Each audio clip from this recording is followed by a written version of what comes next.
बहुत साल पहले की बात है। उत्तर भारत के एक छोटे से गांव भैरवपुर के पास एक सुनसान जंगल था, जिसे लोग चुड़ैल का जंगल कहते थे। कहा जाता था कि वहां रात को कोई जाता नहीं, क्योंकि वहां एक डाकिन रहती है जो इंसानों को सोने का लालच देकर अपने वश में कर लेती है। गांव में एक लालची युवक रहता था, उसका नाम था रघु।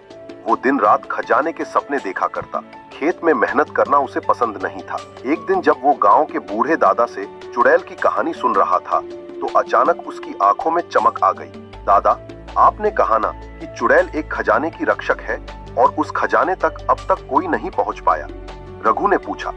दादा ने सिर हिलाया। हाँ बेटा, लेकिन जिसने भी कोशिश की वो लौटा नहीं। वो जंगल में जाता है और फिर कभी नहीं दिखता। रघु को अब नींद नहीं आती थी, बस खजाने की लालच ने उसे पागल बना दिया था।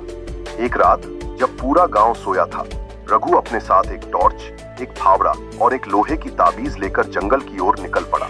चांदनी रात थी और हवाएं अजीब सी सिसकारी ले रही थी। जंगल में घुसते ही पेड़ों की आकृतियां डरावनी लगने लगी, लेकिन रघु की नजर सिर्फ खजाने पर थी। कुछ दूर चलते ही उसे एक पुराना कुआं दिखाई दिया। उसके चारों ओर जली हुई लकड़ियों और राख के निशान थे। जैसे ही वो कुएं के पास पहुंचा, अचानक चारों ओर धुंध छा गई और एक सफेद साड़ी में लिपटी औरत प्रकट हुई। लंबे खुले बाल, बिना पांव जमीन से ऊपर तैरती हुई उसकी आवाज गूंजती हुई आई। खजाना चाहिए तो अपनी आत्मा गिरवी रखनी होगी। रघु डर गया, लेकिन लालच ज्यादा वाला था। उसने हिम्मत कर कहा, हाँ चाहिए, मैं हर शर्त मानने को तैयार हूं। चुड़ैल मुस्कुराई, उसकी आंखें लाल जल रही थीं। वो बोली, तो सुन, उस पीपल के पेड़ के नीचे खजाना दबा है, लेकिन वहां 3 परीक्षाएं होंगी। अगर असफल हुआ तो तेरी आत्मा मेरी होगी।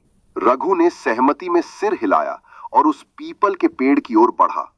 पहली परीक्षा, जैसे ही उसने खुदाई शुरू की, हजारों बिच्छू जमीन से निकलकर उसके शरीर पर चढ़ने लगे, लेकिन रघु ने हिम्मत नहीं हारी और आंखें बंद कर खुदाई करता रहा।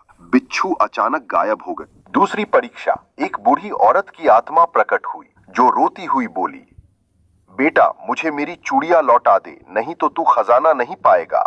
रघु समझ नहीं पाया। तभी उसके पास से एक चूड़ी निकली जो खुद ही गिर गई। उसने वो चूड़ी उस आत्मा को दे दी और वो गायब हो गई। तीसरी परीक्षा, अब सामने प्रकट हुई वही चुड़ैल, लेकिन इस बार बहुत भयानक रूप में। आखिरी प्रश्न, अगर तू मुझे देखे बिना मेरी आंखों का रंग बता दे तो खजाना तेरा। रघु सोच में पड़ गया। उसने आंखें बंद की और याद किया कि जब वो चुड़ैल को पहली बार देख रहा था, उसकी आंखें लाल जल रही थीं। लाल, उसने जवाब दिया। चुड़ैल जोर से चीखी और उसके चारों ओर धुएं की लपटें उठने लगीं।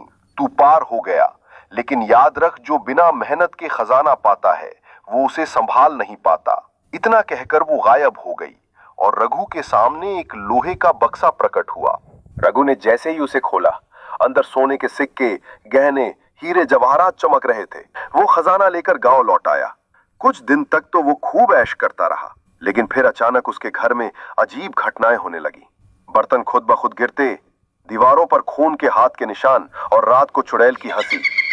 रघु समझ गया, खजाना पाना आसान था, पर उसे पचाना असंभव।